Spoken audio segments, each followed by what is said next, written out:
Don't know if I like that or not, but I feel like it's also been...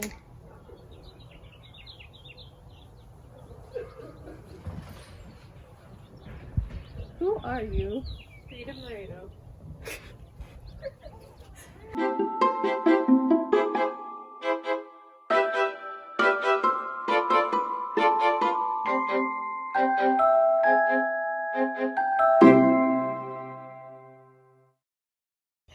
Hello and welcome back. So today I'm really excited to be talking with you again. This week I have Dibs in Search of Self. So this is a book that I have had in my bookshelf for years. It's by this woman named Virginia Axline. And you know, it's funny because I've always been intrigued by it, but I've just never gotten around to reading it. Which is really unfortunate because this is just a really great story. Now, don't think that by my saying story that this is some fiction novel. This is not. This is actually a book that's considered a classic in the psychology community.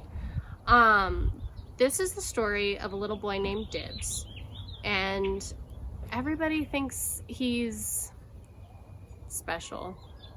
It's not PC to use the R word anymore, but because this was written in the early to mid 60s, it is used a lot. So his teachers, his parents, they on one hand think that he's very intelligent, but on the other hand, because he doesn't really speak to anyone, because he doesn't really play or interact with anyone, they think that he's somehow emotionally, psychologically inept. So at wit's end, his teachers reach out to Virginia Axline, who is an acclaimed, or who was rather, an acclaimed child psychologist, to help him through a series of play therapy sessions.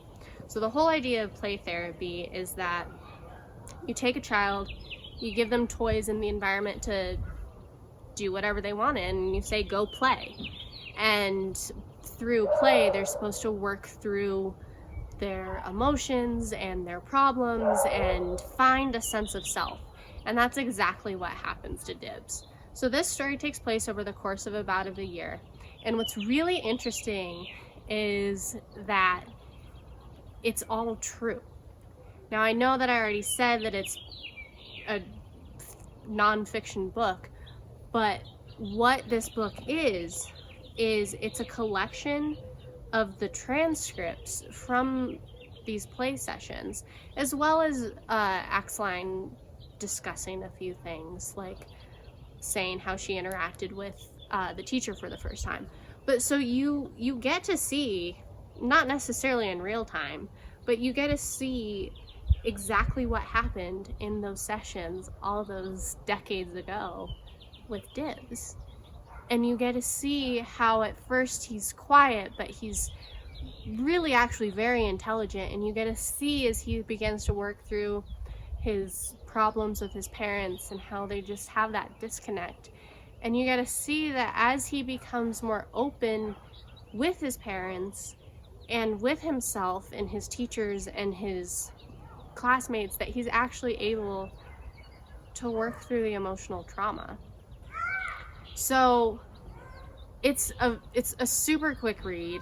It's really engaging because you feel for this little boy.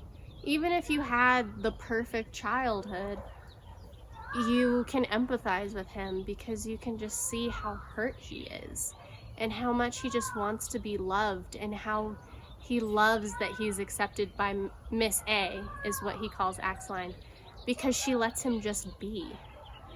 I especially like in the afterword where, well, there's an epilogue first where Axline talks about how she runs into Dibs and his family years later, and how he's just grown into himself, and he's confident, and he's playing with friends, and he's still just as intelligent and quirky as ever, but he's not quiet anymore. He's not afraid anymore. And then she talks about how even more years later, she was talking with a colleague who was like a school superintendent or someone in the admin, and coincidentally one of his kids was Dibs, and not knowing that Axline had helped Dibs in his youth, her colleague, school admin friend, was like, hey, you got to take a look at this letter that this kid wrote. Dibs's friend was accused of plagiarizing and was threatened with expulsion, and Dibs was standing up for the friend, and it's just this really cool note. But I especially liked in the author's note how she says that how she describes how this book has impacted other people, or maybe it's not in the author's note and it's in the epilogue itself, but she talks about how it was how powerful he was even years later in her classes. There's this one part where a former student of hers, and I can't find the spot now, but a former student of hers who's like in the army or something, all of these kids in the military essentially, because they're all pretty young, 18, 19, they all connected to each other because they had all read Dibs.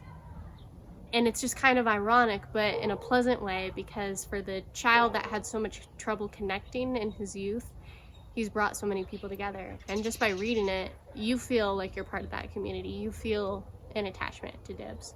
So if you're interested in psychology, I 100% recommend this. And even if you're not interested in psychology, I still really recommend that you read this, because it's a story of humanity. Again, it's a story of connection and personal growth, and it's just overall really, really well done.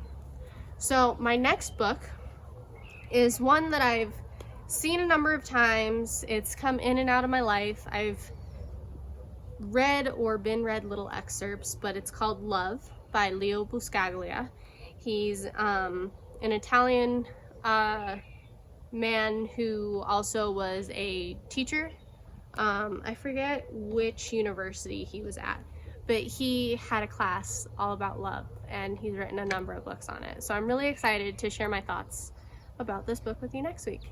So thank you again so much for watching. I really appreciate you coming and watching my vlogs, checking out my blogs, and I hope to see you all again. Thanks.